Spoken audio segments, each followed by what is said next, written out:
Hey everybody, it's Mike here once again. Welcome to another exciting week, our second week of IncrediWeek here on our IncrediCon channel here on Facebook. Tonight we've got a really incredible and great show. We're going to be talking about the Jim Henson classic film, The Dark Crystal, and I'm going to bring on first our special co-host who we're doing this in partnership with tonight, our buddy Chris Stultz. So say hello, Chris. Hello, hello. Hi, everybody. So if Chris, quickly just tell everybody about your website and where they can find you and what you do. Sure. It's muppetstuff.blogspot.com. We are on Facebook, Twitter, newly on Instagram, and you might have caught us on the MeTV show Collector's Call this week. Nice, and you have over 3,000 items of Muppet Henson Sesame related goodies. Yes, yeah, approximately 3,000. Yeah, about 2,000 or 3,000 out on display, and another 500 to 1,000 or so in storage. Yeah. Jeez. So yeah, it's exciting to have you there, and I think we definitely need to have you come back here, and we're gonna look at your collection one night here. And hello, John Perry, but. Without further ado, let me bring in our other two guest stars tonight. He's been with us here. Drum roll, please. Yes, drum roll. He's been here before. He's an amazing puppet builder, toy designer. He worked on The Dark Crystal. He worked on Fraggle Rock. He created the Boglins, which you can still get from him on his website. We'll put those links up there, as well as the Sectars. Welcome, Tim Clarke. There he is. Tim Clarke. Hey guys. And joining us also. He's spinning. There he is. And I gotta fix these screens now. And joining us tonight is our fourth guest star. We're going Brady Bunch style tonight. He is the author behind co-authored the visual history of the Dark Crystal with Cheryl Henson, Caseen Gaines, and also Caseen, tell us a little bit about the other books that you've written too. Oh, which space am I in the Brady Square? Do I get to be like the Alice, or who am I in the Brady Square? Four of us. I wrote a book on Pee-wee's Playhouse called Inside Pee-wee's Playhouse, a Christmas story behind the scenes of a holiday classic, and We Don't Need Roads, the making of the Back to the Future trilogy. Yes, and Tim, give a quick plug to what you're doing right now too. What am I doing right now? Trying to ship out Boglins. It's surprising. Since this whole shutdown and people being quarantined, I guess because everybody's online, I've been getting a lot of orders, so I've been crazy busy. And you can see that my studio is like an incredible mess because I've just been going nonstop. Not that it's ever orderly, but yeah, it's been amazing. It's really been amazing. So. And that's a good problem to have. Good problems to have. And it's funny, and I'll share this with Chris and Caseen.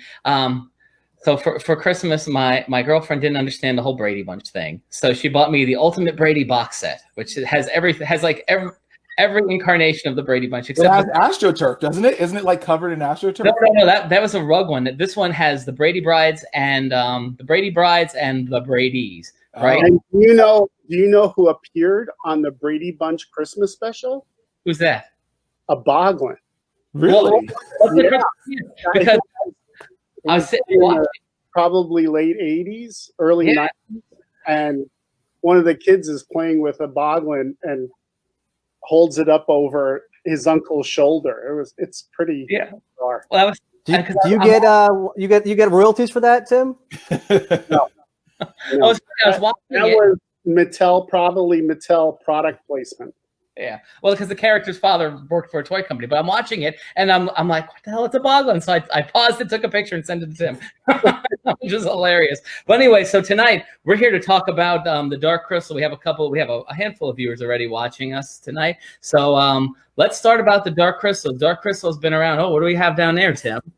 I'm gonna drive Chris crazy right now. Something from a piece of a Gartham. Where's my hand? Yeah, Gartham. So now, knowing you, Tim, that we're probably skipping way ahead, and that's probably the ones from the original unreleased, super secret, super rare deal.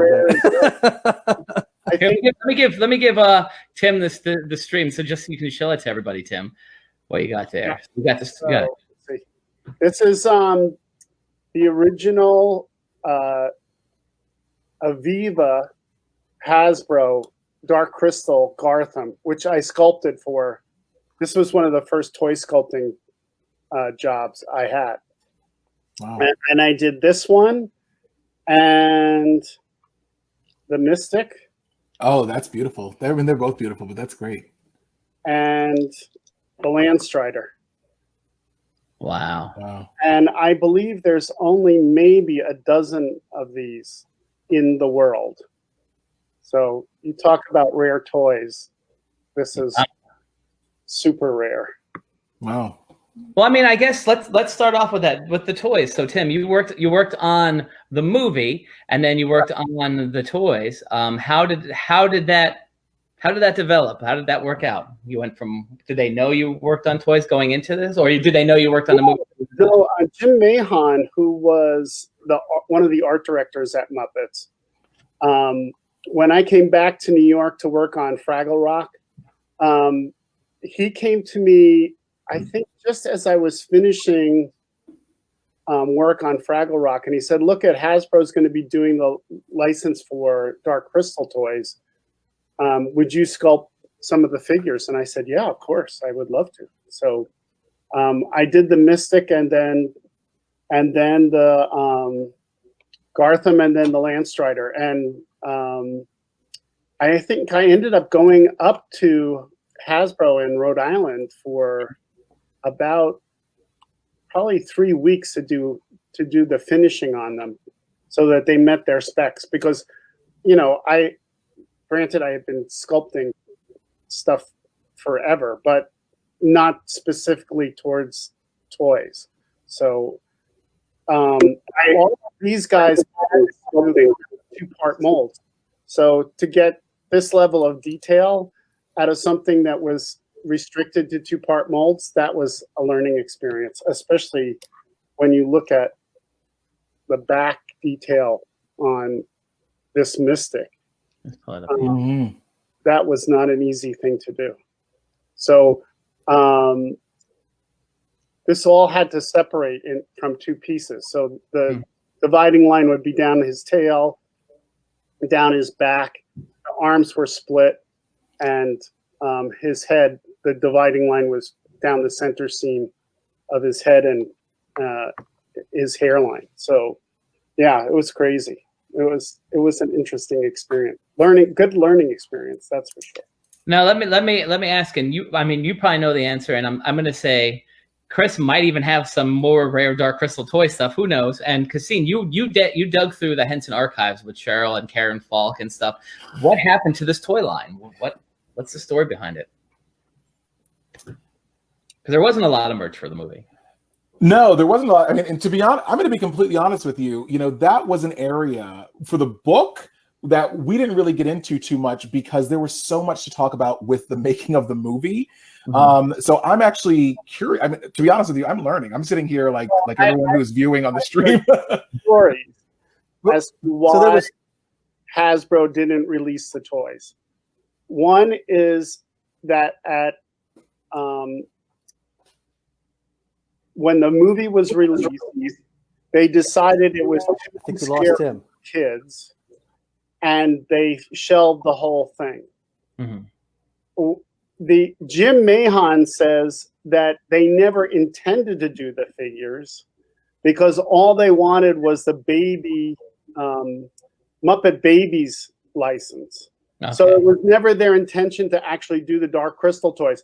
But I find that hard to believe, because the amount of the cost of tooling for these things was, you're talking hundreds of thousands of dollars to tool these. Well, you can see knows what you have there. Take them to Toy Fair and then not go ahead, because all they wanted was the Muppet Babies license. They wouldn't have bothered. They just the expense of hiring us, because Lyle worked on the Skeksis and did Agra, and Jim Mahon had somebody from Hallmark cards, a sculptor for Hallmark cards, do the Gelflings and the Pod People. I guess Wendy probably wasn't interested in doing it. Hiring us, because live, we lost Chris. Yeah, I think Chris was having some issues with his camera. So Oh, okay. Wait, he's coming back. There he is. All right. Whoop, Wait. hold on. There he is. Sorry. All right. Sorry. Yeah. So I don't know what happened. The internet went out or something. I don't know. So sorry about that. Yeah. I will say, Tim, and while I don't know, but what the Muppet Baby story doesn't totally hold water for me in terms of the time. I mean, and again, you were there, I was not, but just in what people were describing to me, it seemed like, Jim really worked so hard to promote Dark Crystal in the run up to the release, and was just so incredibly disappointed when it didn't do as well as he had hoped. Right. It seemed like he was just really eager, like almost like immediately to get started on another project. So I wonder how much of that was just disappointment and literally I finished working on Dark Crystal and Jim came to me and he said, Tim, you and your wife got married and you didn't go on a honeymoon. So I'm giving you 5 weeks off. And I was in the UK at the time and we went on our honeymoon. I came back from the UK. I walked into the Muppet office and they said, pack your stuff. You're going back to New York to work on a new project. And I said, well, what's that? And they said, oh, it's a new TV show for HBO. And I was going, HBO? Like, why would we be doing something for HBO? Nobody knew what HBO was then. Cable TV was in its infancy.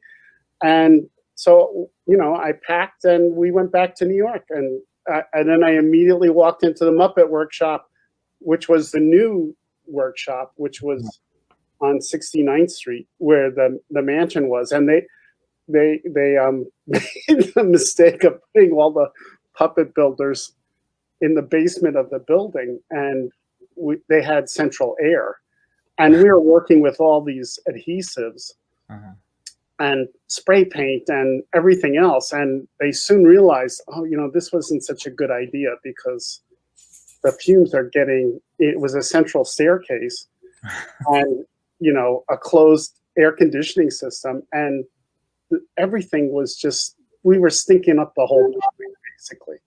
And whereas we were used to that stuff, everybody else in the offices were going, this was a really bad idea. But we finished the first year of Fraggle Rock there. And then they put us back on at 68th Street, I think it was, in the original Muppet building. So that brings me to a question. So you were working on Fraggle stuff in New York and not in Toronto where it was filmed? No, all the pre-production, the building of the puppets, everything was done in the New York workshop. And then they chose to shoot it in Toronto because the government had huge tax incentives, which was also one of the reasons why Dark Crystal and Muppet Show were shot in England, because at that time the English government was giving big tax incentives to production companies to shoot over there. I mean, think about it. Why was Star Wars shot in England? I was just gonna say, yeah. Everything else was in Los Angeles. So, there was some, so that's the way it is, that was the crazy film and television world. And New York really suffered because of that, because, nobody wanted to pay the union rates to shoot TV in New York City.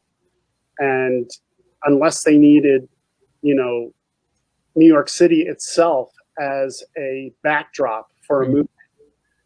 But all, even TV commercials, everything was going to Canada because of that incentive. So, I mean, that's where a lot of TV production is done now too, when you really think about it. Yeah, still. I'm sure it's still the same issue. So it is what it is. Now, Caseen, let me ask you. So you wrote this book with Cheryl Henson. How did you get roped into that? How did you find that, or how did that find you? It found me, actually, and it was the one and only time someone called me up and said, hey, the Hensons want to do a book on the Dark Crystal.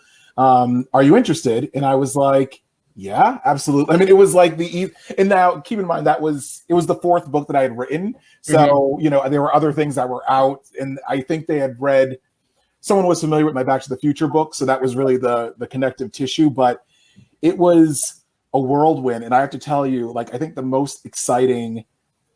first exciting moment that I got was literally I signed the contract, sent it over, and like immediately got just these giant PDFs of just everything. I mean, all of these drafts of scripts and handwritten notes and scans from like just all of this stuff. And it was like, NDAs are real, it's super top secret and everything. But it was just amazing to see all of these things that they had archived in Jim's handwriting, in Frank's handwriting, drawings, sketches. Drooling right now. What'd you say?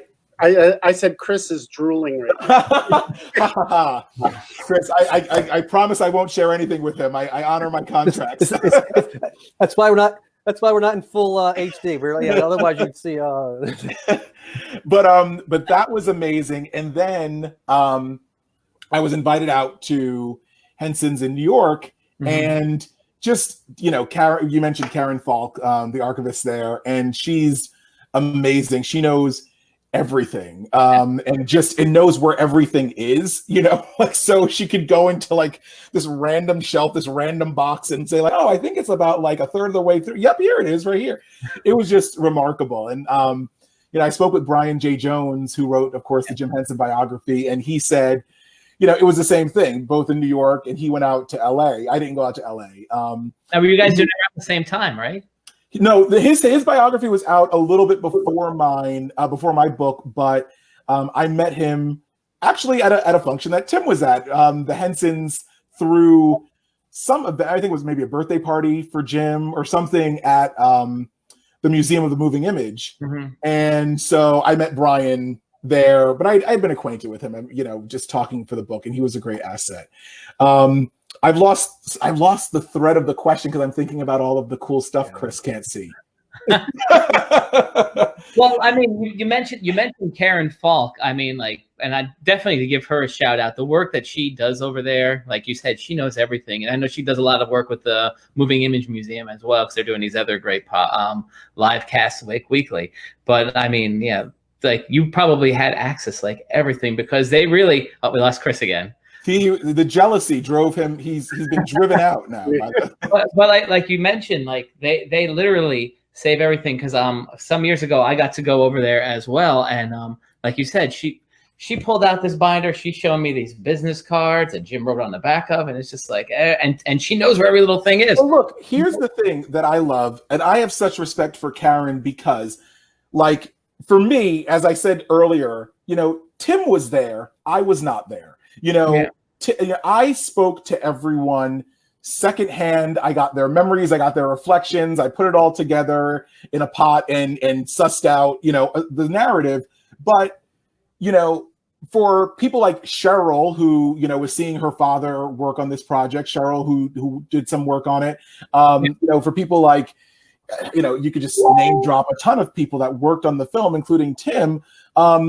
It's in their DNA. It's a part of who they are. It's a part of what has informed, everything. So I have the utmost respect for, whenever I'm in a situation like this and we get to talk mystics, that's Tim's territory as far as I'm concerned. But for me to kind of be able to talk to Karen and say like, oh, you're an outsider too, give Tim the treatment. What do we got here? Oh, man. Wow. Oh, that's beautiful. Oh, that is beautiful. This is a fiberglass casting from the original mold.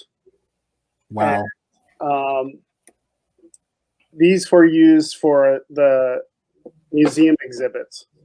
Oh, That's wow. what we have. Tim, can you hold that to your head? I just want to, just for the scale. Wow. That's cool. That's cool. Wow. Now, do you have the mold, Tim, or no? You don't have the mold. No, this is the only casting I have.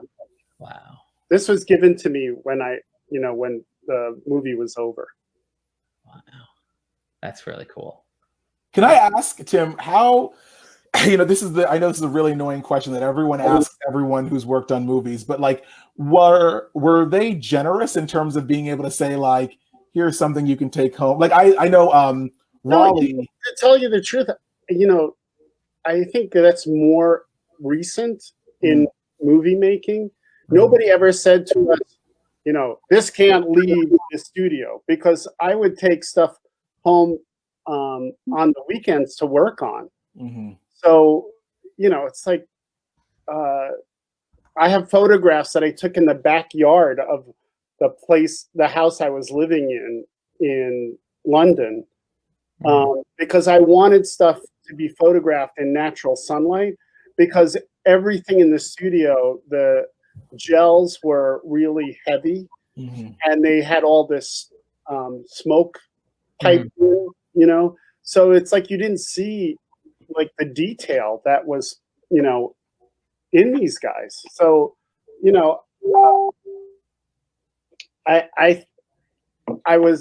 it was strange because, it's like my son could kill me because Tom McLaughlin was casting Yoda for Felix Reborn at the time that we were working on Dark Crystal. Oh my gosh. And if the foam latex had, like some tiny little air bubbles in the face, he would just toss them in the garbage. So there was literally like, wow. One of these oil can garbage cans, like probably 100-gallon can or something like that, just filled with Yoda heads. And my son, Dad, you never thought to just like take the best of the bad ones and, like go home? And, because at the time I didn't really think about it that way. It's like you're surrounded by that stuff all the time. So I didn't think about, like, oh, in 30 years from now, somebody might actually want this. This is one of the few things I have from the movie. The other thing is I have the hand mechanism for the Mystics. And I have this because I didn't want to forget how I had strung this to work. It's like if I didn't. That was the hand mechanism in one of the Mystics? Yeah, this was this is the left hand of one of the Mystics. This is the hand mechanism and how it was jointed. And then it had a central piece of latex tubing going down the center of it to create the tension so it would spring back up. Well, the latex has rotted out, but I wanted to remember how this was actually strung, because it isn't just one string that pulls through the center. It's two strings, and there's one down here in the bottom that pulls it tighter to close the joint, and the larger one for the grosser motor across the top.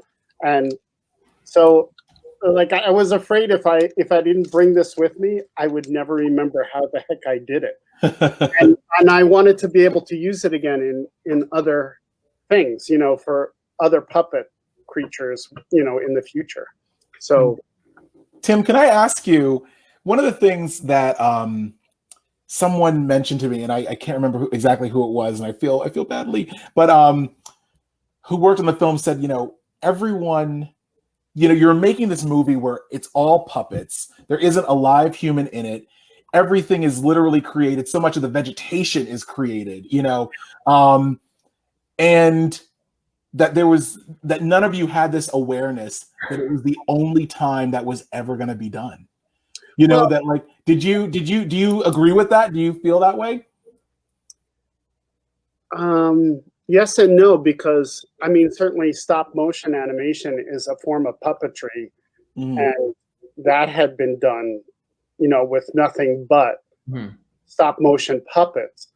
I'm pretty sure there's probably some, you know, like European marionette movies that preceded Dark Crystal, but probably nothing on the scale of Dark Crystal per se. I mean, yes, I know Muppet movies had people in them, but you know, like sometimes you don't even remember the character actors that were in. You know, you always think about, you know, Kermit and Piggy and their relationship in the movies, or Dr. Teeth, you know, and you know, it's like everything that you remember, and Fozzie and you know, like cameos by Big Bird. Like, how many of the actors, and I think it's also because, like, especially in Muppet Movie, it was the beginning of the Muppets per se. So they weren't drawing, you know, really famous people. I mean, if you look at the Muppet Show, the first season, you look at who was on Muppet Show and you go, really? You know, like, who is that? Like, some of them you would go, and then because it was shot in England, they had people who were well known in England, but Americans didn't know who the heck they were. Yeah. Well, I mean, look at, I mean, even Muppet Caper. That was like they used a lot of the keep people from England, Muppet Caper film. Yeah, it's true.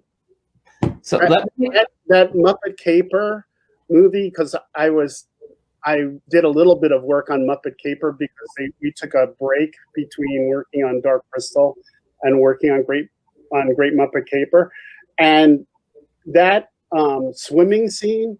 Oh my God, I love Great Muppet Caper so much. You have no idea.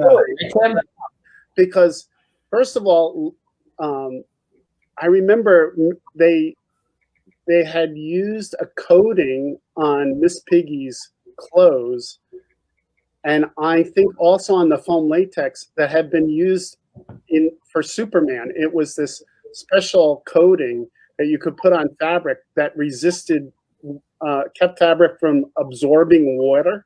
But the problem was the connection between Miss Piggy's neck and her head just kept, you know, it would get waterlogged and it would just tear. So, like, I don't remember. They went through so many Miss Piggy heads just for that, you know, swimming scene. And then this was on a soundstage in Elstree. They built the swimming pool there. It wasn't like we went to some place that had an existing swimming pool. And all the women who did the choreographed swimming scenes, we wanted that pool water to be as close to body temperature as possible, because they would get cold, you know. So you'd walk into this huge soundstage with this gigantic swimming pool in it, and it was like 90 degrees here. And I just remember them going through those swimming sequences, and Frank coming up out of the water with Piggy, and like the neck would rip open, and they go, "Okay, cut, do it again, do it again." I was like, oh my God, I can't believe. Sometimes you wonder like how Jim didn't go crazy. He was like, I have to say, Jim was the most patient person in the universe. He really was. And even on Dark Crystal, Jim's assistant, or I guess he was like he was Jim's assistant, Dusty Simmons. We used to call him Jim's professional yeller. Jim never raised his voice, you know. He would wave Dusty over, and Dusty would lean over, and Jim would say something in his ear, and then Dusty would turn around. Hey, you guys gotta move this light. You gotta do this. You gotta, you know. And Jim never raised his voice, but Dusty was like, I think, hired just for that purpose. Wow. So I mean, outside of Dark Crystal with the Muppet Caper, you were there for like some really, that bicycle thing in Hyde Park, amazing. And that was, I have to say, that was again the genius of Fozzicus, or Franz Fozzicus, but everybody called him Foz, because Foz had worked for Bill Baird doing marionettes, and he had marionetted Kermit for another I forget what scene it was. Not that scene, but before of Kermit riding a bicycle. It'd either probably a Muppet movie or Emmett Otter, because Emmett Otter, he's in. Well, yeah, and then they marionetted all the Muppet characters on bicycles. Well, of course, if you have, a single gear bicycle, as it rolls, the pedals move up and down. So the puppet's feet were just attached to the pedals, and then you just had to get the bicycle rolling. So they were strung up from up above, and Foz was up there with, I think Brian Henson actually was up there with right? Some other people on Great Muppet Caper, and they were just rolling them through the park, and they had closed off this huge section of the park, and I was like, it was amazing. And then Foz had connected the bicycles, I think, below where the pedals are, one to the other, or where the wheels were, so that they would stay a certain distance, apart widthwise. It was just brilliant.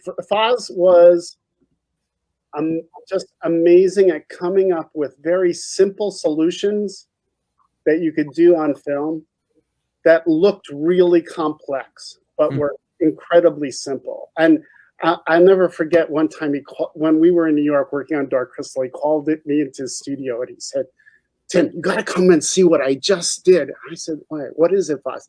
And I go in, and he's got like this little bird character that he's made, and he's made the wings out of feathers, and then a central pivot point at the shoulder joint, right?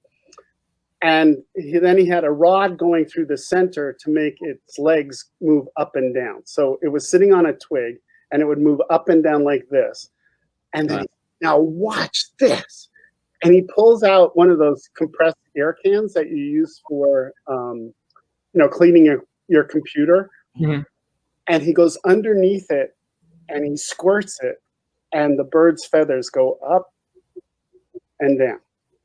And up and down. And he said, "This is so good. You know why? Because nothing can go wrong on set." That's what he always loved, solutions of creating something really simple, but you couldn't figure out how it worked because you wouldn't hear the air off camera. And yet this thing would look like it's sitting on this twig, and its feathers are just going up and down and up and down and up and down. And it's just, I said, Foz, you're just always amazing me, because you come up with these things that are so simple. And he drummed that into my head when I was working there. He said, "Don't make things that are complex," because he said, if you have a mechanism that's very complex and it goes wrong on set, and they have to stop, shooting to fix it, nobody is going to be happy with you. So he said, keep it simple, which is like, literally this thing is, one string that gets pulled, essentially one string that gets pulled in order to make that long, extensive movement across, your fingers. And I have to say, for me, one of the best mechanisms and the simplest mechanisms and most expressive things I ever did was for Traveling Matt, because his mustache is just two little hard plastic rods with fur fabric and feathers on them. And then inside his head, it's a single piece of rubber tubing. Wow. So when Dave Goelz would push his finger forward, it would make his mustache shoot backwards. And if he pushed down on it, it would make his mustache go up. And if he pushed up on it, it would make his mustache go down. And if he pulled back on it, it would shoot his mustache out straight, which, of course, nobody can do with their mustache, but it made him, so expressive as a character, So, yep, there he is. Tim Clarke. And signed by you. Now Chris is showing off his signed traveling mat, but while Chris was gone, he doesn't know that I pulled out all of my top secret Dark Crystal files and showed all of you. So Chris missed that part of the show. Sorry. Of course. So Chris is back now. So Chris, one of the reasons I wanted to have you on here tonight too, because I know Tim's got his great collectibles and Caseen, and I want to go back and ask you a couple of questions about that too. Did you find any cool merchandise there, Chris, that you have Dark Crystal wise? Because you have a lot of oddities in your collection. Yeah, the technical difficulties I was having allowed me to raid the museum a second time to bring some other items down that I ran up before the show, got a couple things, but I was like, all right, well, while my computer's restarting or doing whatever, I got a couple of really, really cool things. And so the first thing is, and Tim will correct me, I'm sure if I'm wrong, but this is, if I can get it in the shot, there we go. This is an original, I believe, Cast and Crew Dark Crystal T-shirt, and it's still it's still wrapped, still in the original plastic. So I don't even remember. This was a small. To tell you the truth, I don't remember having T-shirts. Some people got belt buckles at the end of the film. I guess I was back in New York. I didn't get those. So probably mostly the English crew. I don't remember having Dark Crew T-shirts, to tell you the truth. Not during the shooting of the movie. It may have, yes, they came out afterwards, but the T-shirts that came out right after the movie were the ones that had the movie poster. That the artwork was done by Amsel. Right. So this is just the logo. So that's why I think it's a Cast and Crew and not a general release. No, I don't remember them handing those out at all. I mean, they may have, but I may not have been there. I may have been back in New York by the time they finished. Wow. Something I have that Tim doesn't have. All right, check that one off the box. Check that box. Listen, I used to have a Muppet Show jacket, the green one with the yellow piping. Like school jacket? And my wife tossed it out because she said, "You're never going to wear this, are you?" What? Somewhere in a landfill. Coincidentally, Tim, that jacket. I just got one. You did? Good. Well, I know where I can get one. I just haven't followed up on it. Chris's house. That's where you can get it. Apparently, I know where he lives. Yeah. Can I share? Can I share my screen for a second? Yeah. Yeah. I will. Hold on. Go ahead. Give me one second to do that. Give me have a second here to pull it up. It was up, but when I restarted. Oh. Well, while you're doing that, I want to ask. Yeah, it's coming. It's low. Well, we'll give it a second. Yeah. Let me ask you a question, Caseen. So, and as Tim was showing us that the cast resin head and the hand mechanism of the Mystic, it brought me. I'm sure you guys might have seen on Disney Plus now that prop culture show. So that brought me right in there. I'm like, my God, this is like Dark Crystal prop culture.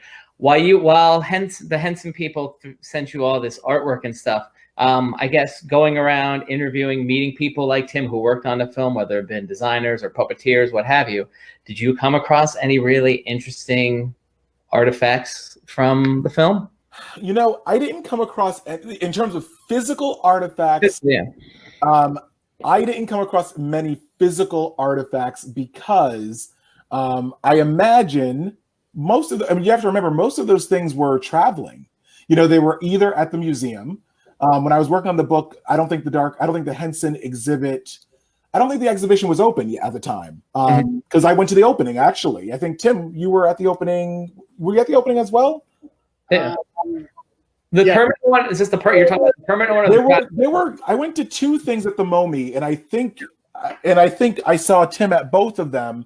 But so the book was written by the time that exhibit opened, but they had some things that were already there.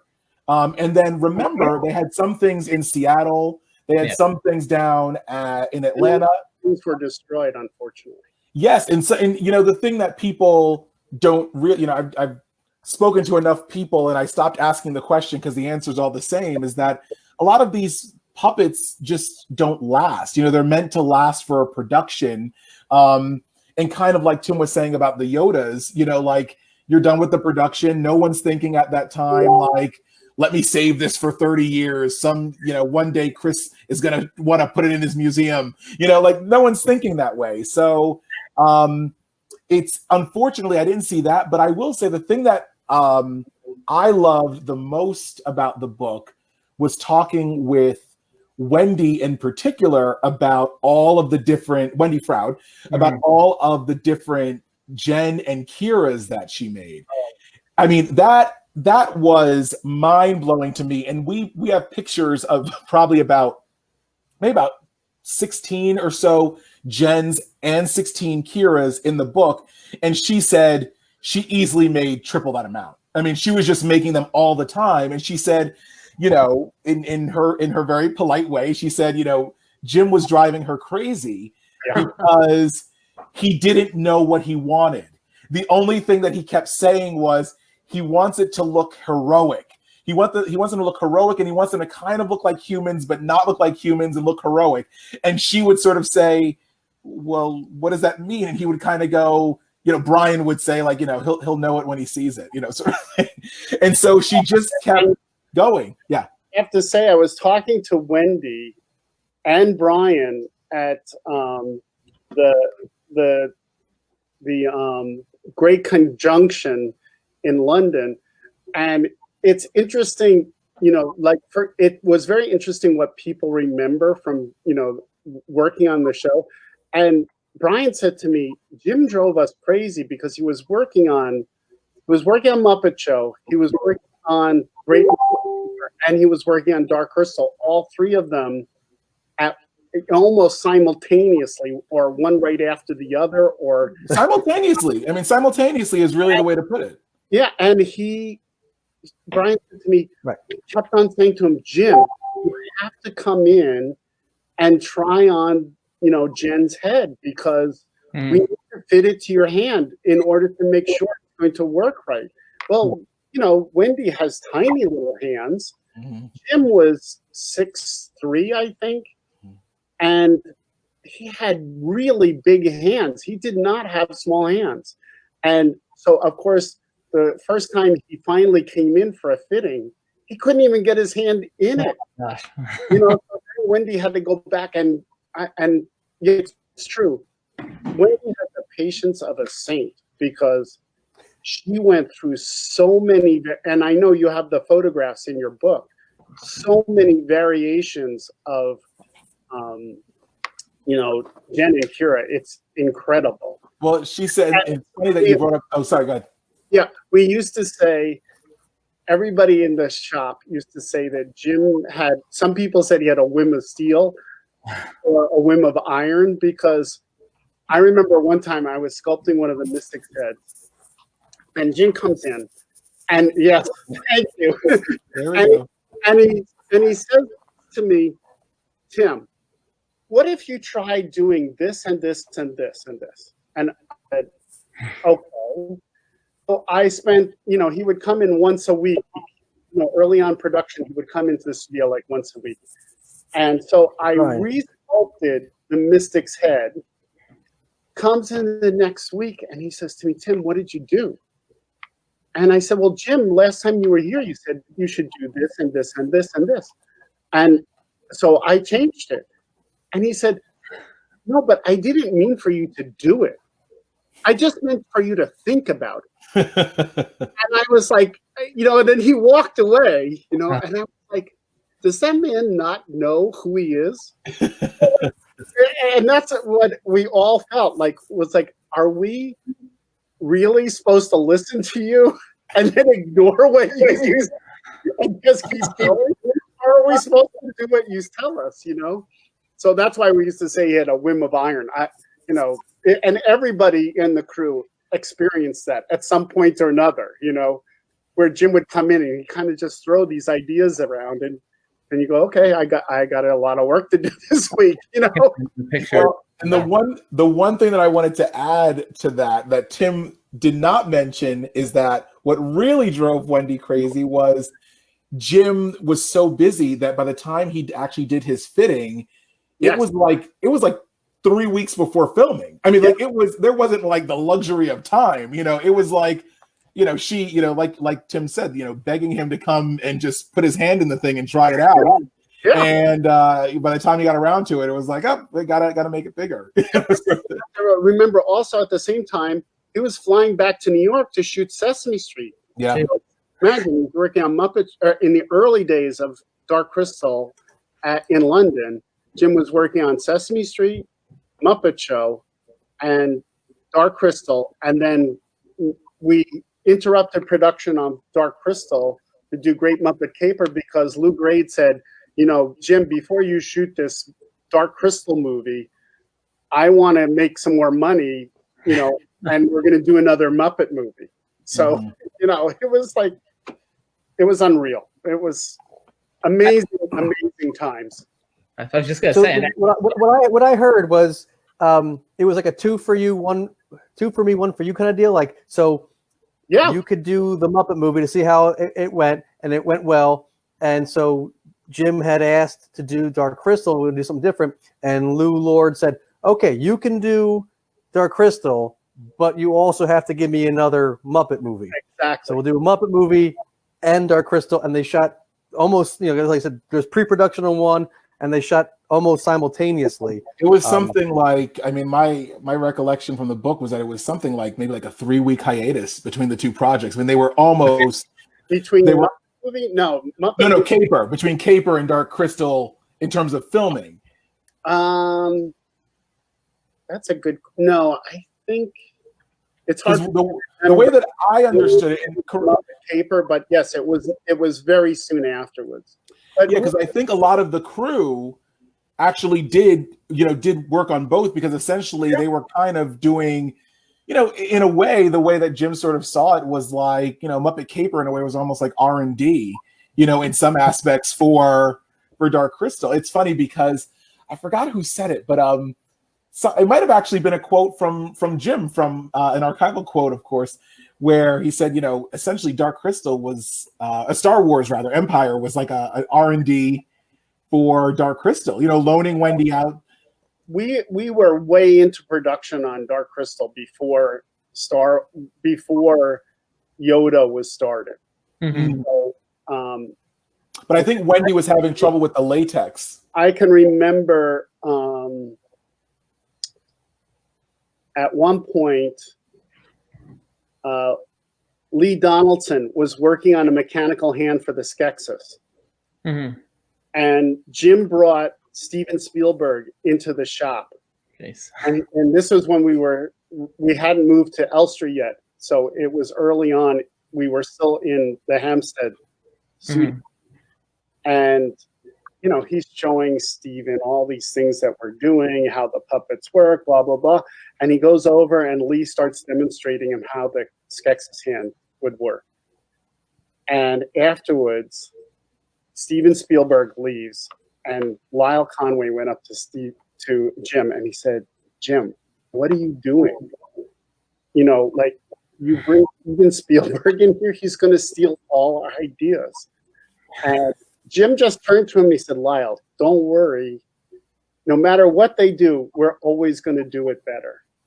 And sure enough, E.T. comes out, and what is the big thing? It's like that finger with the long thing that, you know, contracts and extends and has the little light in it, you know. There. Trainer. That's the t-shirt. It's like I knew. Oh my goodness. But, you know, it is amazing. Jim never like worried about that kind of stuff. I mean, even when we were working on Dark Crystal, he brought, oh gosh, now it's going to escape my brain, the children's book author. Maurice Sendak. Yeah, Maurice Sendak. brought Maurice Sendak in because Maurice was doing a version of Where the Wild Things Are as an opera in Denmark. And they were trying to figure out how to make these large monster costumes, right? Well, the funny thing is, like, if you look at it, a lot of the Muppet Show large full body costumes are almost direct steals from, Maurice's drawings. I mean, there's a lot very heavy influence of Dr. Seuss in Muppet Stuff. I mean, Big Bird, if you look at some of Dr. Seuss's, the birds are, Big Bird. And it's no coincidence that Michael Frith, who started out working for Dr. Seuss, ended up coming to work at Muppets as the art director. So there was a lot of ideas that were taken. And especially the interesting thing was that Maurice Sendak didn't want the Wild Things characters to have fur fabric.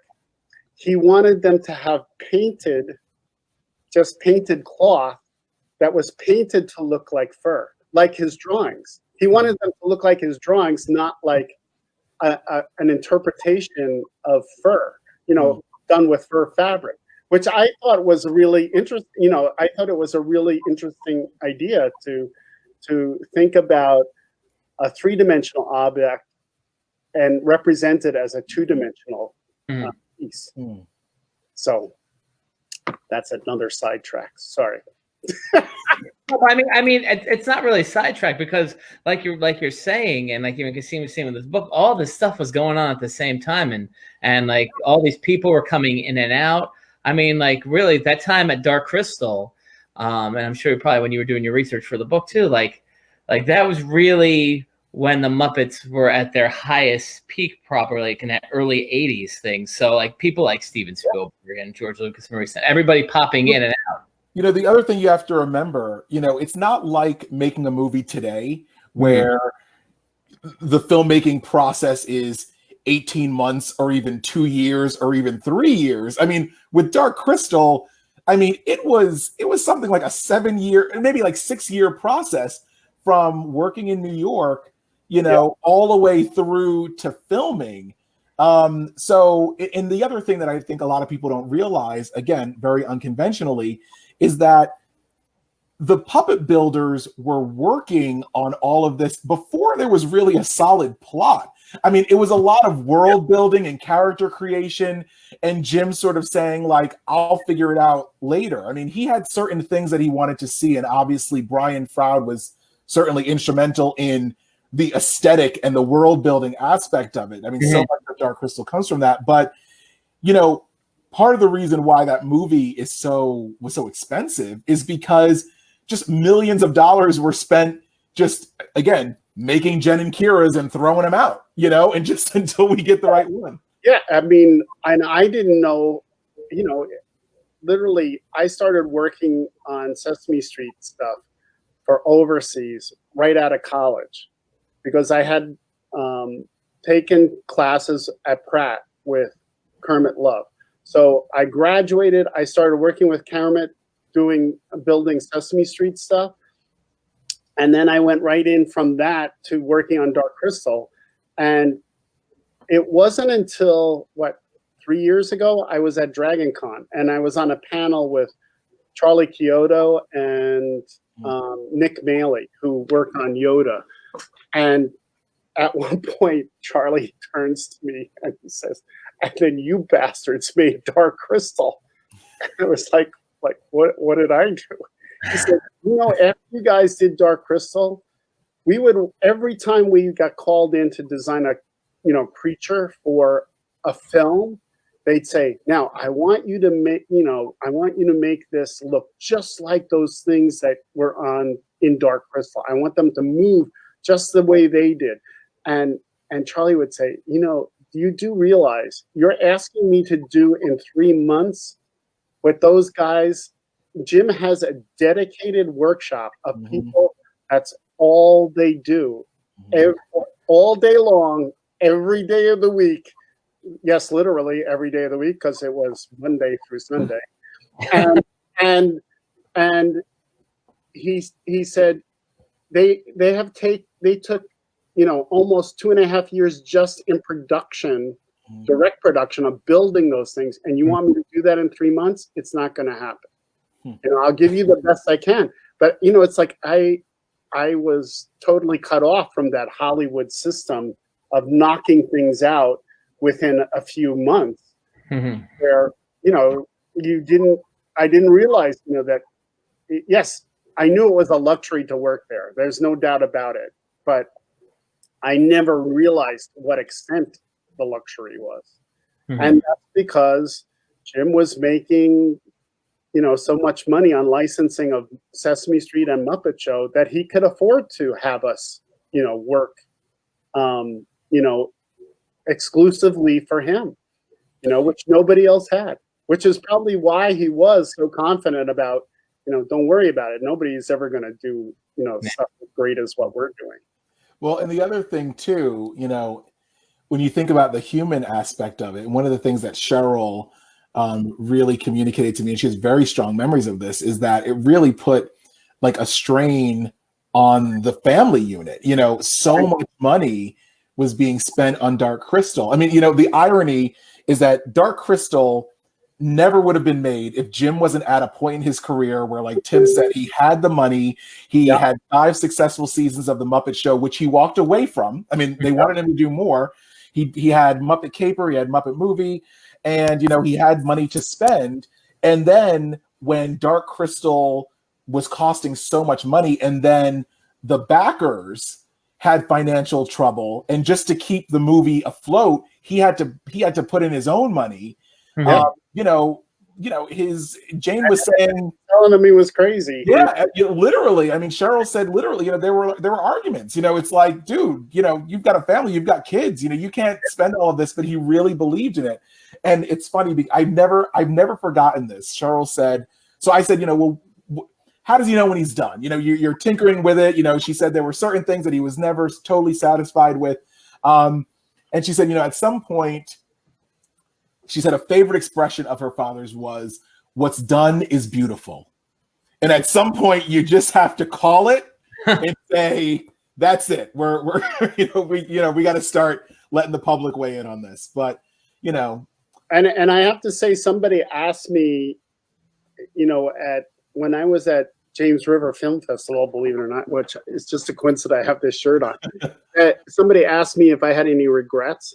And I said, my only regret is that Jim never got to see the response to Dark Crystal that exists today. You know, that because doing that and then doing Labyrinth, which didn't hit the marketplace well either, you know, it was not easy for him. And to think in now how popular that this series has become, it's amazing. I mean, I was amazed when we did the Great Conjunction in London that they sold out, you know, like very quickly. And I thought, gosh, you know, like, what? This is just truly incredible. This movie, when it came out, that really didn't even break even. You know, the money that was spent, you know, to make it and produce it and market it, you know, was not recovered until it went into VHS and then into DVD. So yeah, you know, that's a long wait to make a profit. And, well, that goes to the heart of, you know, Jim Henson, his genius as a whole, right? That, you know, he was always pushing boundaries, and with Dark Crystal and Labyrinth, he was just much more ahead of the curve than the general public was willing and accepting of puppets to be. They thought of them as from Sesame Street. They thought of them, you know, the Muppet Babies came in the middle of Dark Crystal and Labyrinth, and I think that sort of set a different mindset in the public's eye about what the Henson Company was doing, or what they perceived the niche to be. And when I go in to see this movie, I'm going to expect to see slapstick jokes and bad puns and bears that, you know, do all this stuff. And then you walk in and you see Dark Crystal and you see these beautifully grotesque, if that's a word, right? Beautifully grotesque creatures and this world that is just completely far out there. And to this day, I mean, until they made the Netflix prequel series, there was no movie that was completely done with puppets that way, and people just didn't know how to take it. When I was a kid, my parents went out for a weekend or whatever, and I was left with my grandmother. And my grandmother, I put this tape in. I had taped off HBO or whatever, and I put this tape in, and within, I don't even know, 5 minutes, my grandmother was like, "What did we watch? What is this movie? This is not for you. I'm scared." And this is like, you know, at this point, maybe she was 50, 60 years old or whatever it was. Right. This is not a movie for you. And I'm like, this is my own. And I'm like 5, 6 years old or whatever it was. And I'm like, this is my tape. It has, you know, here's the label on it. It has the Muppet Show and it has blah, blah. And it's my tape. I mean, what do you mean? And she just would not, she was freaked out as an adult woman. She could not let me. So you can see the general sense. And when people grew up watching it as a kid, they didn't think anything of it. They're like, wow, look at this movie. It's amazing. And it took 15, 20 years of people discovering it for themselves on HBO or on cable and on VHS and saying, oh, come watch this movie. It's really weird. You know, let's drink some beers, smoke something and watch this. And I think it, you know, that grew and grew and grew. And now people really realize what a monumental achievement it was. Yeah. And I mean, this is good because we're coming to the end of the show too. Like, this is the perfect place to be. Like you mentioned, Caseen, Jim didn't realize that this movie was not successful for him. Labyrinth was not successful. And I mean, we've all heard the stories. Like, after this is when he went and took that vacation where he wrote the letters to the kids and everything after both those films.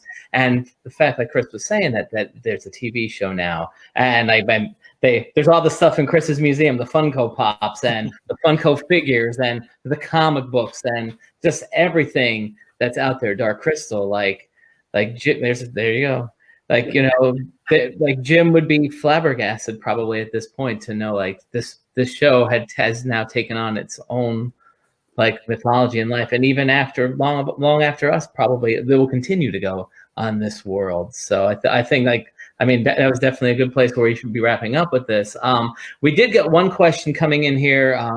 We had a couple questions from the audience, and Mike wanted to know how long it took, and we kind of talked about that. You said 7 years, but this one is directed to you, Caseen, and while this is a Caseen story. While we're putting that question up there, I'm gonna put a link to your website. This comes from Mike Stencil, who's also a fellow teacher like yourself. Yes, I know. Yep. He wants to know, how did you develop a passion for Dark Crystal, and how do you decide which films to write books about?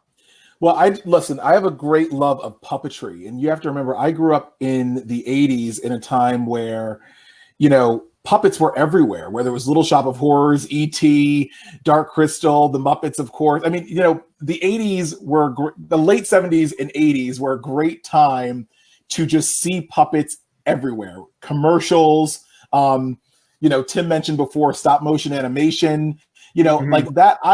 You couldn't turn on the TV without seeing the work of people's hands actually working on products in the media. And so that's what informed my worldview. And I was always in love with behind the scenes stories. You know, I remember very distinctly hearing the story of how they did that shot. So now I'm going to go on a tangent myself, but my favorite special effect ever is how they did the shot in The Wizard of Oz that goes from black and white to color. So everyone knows the shot. It's black and white, and then Judy Garland opens up the door, and you see Munchkinland in color through the door, and then Judy Garland walks through in color, and then the camera follows her out to Munchkinland. So how they do that. So that shot is all in color. And they painted the set sepia, and Judy Garland had a body double who was in makeup. Her legs were in sepia. She's wearing a sepia dress. Wow. Everything is in sepia. Judy, the double walks into the frame, opens the door all the way out of the frame, and then Judy Garland walks into the frame. Amazing. It's amazing. That's 1939. And I swear, I think I saw that in like one of these AMC, before the movie fun fact sort of things. And when I heard that, I swear I might have been 6 or something. And I was like, I didn't even hear that. Listen to me. Yeah, I was like, I need to hear how all these movies are made. And so, I have to say, one of the neat connections for me between talk about stop motion animation, George Pal, who did The Time Machine, but also did the Puppetoons, which were stop motion animations that I watched when I was a kid. And Don Saleen worked for George Pal. mm-hmm. And he's in The Time Machine, the movie The Time Machine, where Don plays the window dresser when Rod Sterling was the actor in the Time Machine movie. He's looking through the window as he's traveling through time, and he's watching the window dresser across the street from where he's sitting in his living room. And the fashions are changing like really, really fast, as he's flying through time. And Don Saleen was in that movie. And then Don Saleen, of course, ended up working at Muppets, designing, most of the Sesame Street characters and a lot of the Muppet characters. So between Foz and Don and Marianne Harms, we had such a connection to not only the puppetry that we were working on, but the puppets throughout history. It's like Bill Baird had worked for, I can't think, the guy who did the Macy's Day Parade balloons. Okay. The guy who came up with that concept, whose name I'm blanking on right now, Tony Sarge, came up with the idea of doing reverse marionettes and creating balloons with helium to walk through the parade. And there's a great story about him building this monster, this sea monster, in Nantucket, right? And he put big footprints in the sand.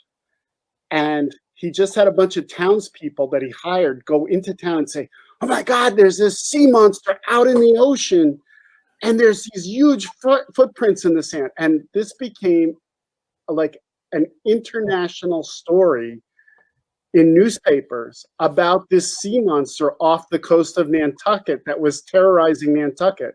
And then that sea monster ended up in the first Macy's Day Parade to publicize the parade. So, that history of puppetry, of us being able to absorb that like a sponge, just another incredible thing about working for Jim. That he appreciated the people who had come before him that were influences for him, and we were working with them. It was amazing. Yeah. So, I know. So we're wrapping up. I got Caseen. We scared Chris away again. Sorry, Chris. He's right in the museum again. Caseen, I put your website up there. So on your website, your books are all available. So if people want to get the Dark Crystal book and all that, that's all there. Yes, and you can follow me on social media at Caseen Gaines, CASEENGAINES. All right, cool. And Caseen, and Tim Bending is watching right now, and he says another excellent episode. Hi, Caseen, looking good, man. Oh, hi, Tim. How are you? So hello, Tim. And I know Tim's got some cool thoughts about some Dark Crystal stuff, which, hey, who knows what's going to happen with that. So, and then for, I'm going to put Chris back up on the stream. And Tim, Tim, I've got so many people tonight. I'm throwing up your website now. Totems. Tell us a little bit what we can find on your site there, Tim. Well, I have all the Boglins I've been working on. Like, this is the newest one. This is one of the Amazon Boglins. Oh. Oh, And let me give you this. Let me give that to him again, so we the can. Amazon boglin has these little parasites that stick in his back, Oh, that's nice. and he comes with 2 parasites, and then you can pull him out. So that's like the character within a character blind box. So And it's also kind of like if you're a fan of Dr. Pimple Popper, you can kind of right? it's kind of a play on that. So That's kind of neat. this is one of the new ones, and that's on my website. And then I have some dark stuff there, and some Fraggle Rock pops, and I have some puppets that I hand puppets that I created that I'm selling. And a Doy Bird, which is a glove and rod puppet, and all kinds of stuff. And I'm on Instagram. It's Tim Clarke Toys, and it's Tim Clarke Toys. Whatever I'm doing at the moment and working on and creating and staying busy. All right, cool. I'm just saying we got some more people here. Christy Walk says hello. Carly Simon. I don't think this is the singer Carly Simon, but she says I have the Dark Crystal book too. And I know she shared on one of the websites today too. So again, thank you to everybody who's been watching this tonight and sharing out. I mean, we had like a really nice response for this event tonight too. So that was good. But before we go, I know I was off and on throughout this thing. I was having some tests. Well, hold on, I'm gonna put you were next. I'm putting your link up here. All right. Go ahead. What do you have for us? I know you've been. So I found. Now we're talking about how people were expecting Muppets and got the Dark Crystal, right? So this is one of the booklets that was sent. That Universal Studios, the company that put out. Pull it back a little bit, Chris. We can't. It's a little bit. There you go. There we go. This was like a promotional sell piece for the theater owners to help buy into the Dark Crystal, to promote the Dark Crystal. And then inside, it says I'll read it at the top here. I can kind of show it to you. It says, from Gary Kurtz, the producer of Star Wars and The Empire Strikes Back, and Jim Henson and Frank Oz, the creator of the Muppets, comes a remarkable new motion picture. And then here, and it's at the Dark Crystal. And then you open it up, and inside is this gorgeous drawing of the castle. And it says, coming from Universal Pictures. And on the back side, it lists the main cast. And a couple of the credits here, produced by Jim Henson, Gary Kurtz, special effects, and all this kind of cool stuff. Nice. So yeah, they were trying to tell people that it was not going to be the Muppets. They definitely tried to set the tone. The amount of kids who went to see Dark Crystal and went screaming out of the theater. Oh my God! As soon as basically the Emperor started crumbling, that's when most kids were like, even my own kids wouldn't watch it till they were like 12. Yeah. They were terrified. Every time I would put it on, I said, like, you want to watch this now? They go, nope, I can wait. What is that? So this is a promotion. This is this is a magazine. Hold it back just a little bit, just so we can. There we go. News. So this is what I like, with my collection. One of the cool things I like to collect is the international, magazines and different kind of the different covers and all this stuff that happened internationally. So this is a magazine from the Netherlands, and this is actually promoting the new series. So this is actually a fairly new magazine, but I was holding it up so you could see like the beautifully grotesqueness, as you're saying, with the Emperor, crumbling. Like this is what this is the first thing you see in the movie. The Skeksis walk in, and it's like, what is this thing? What is going on here? And literally, it's they don't call it the beautifully dark crystal. The light crystal. It's the dark crystal. Like you're not coming into this thing like, oh, here's this magical fairyland. No, it's the dark crystal. So set the tone early and be prepared. That's sort of like in Labyrinth where there's fairies. Oh, and they're terrible and they bite people. It's like, be prepared. This is not the puppet show you're used to, right? These are not the droids you're looking for. This is not the puppet show you might be expecting. Yeah. I mean, and like I said, Dark Crystal, the legacy lives on. And I mean, honestly, there's probably so much more we can talk about Dark Crystal. And certainly for all of you at home, if you want to learn more about the Dark Crystal, go get Caseen's book, The Visual History of the Dark Crystal. And I mean, there it is. And once Comic-Con, plug that. Once Comic-Cons are up and running again, Caseen will be out there again. Tim will be out there again with his Boglins, with the books. We'll be doing our IncrediCons and all that stuff. So certainly these folks will all be with us. But until then, go buy some Boglins. Go buy the book and all the other books that Caseen has, and support that. Go steal all of Chris's stuff. And look for Chris on Me TV on Collector's Corner. Notice the cameras, and Chris, you see the security cameras.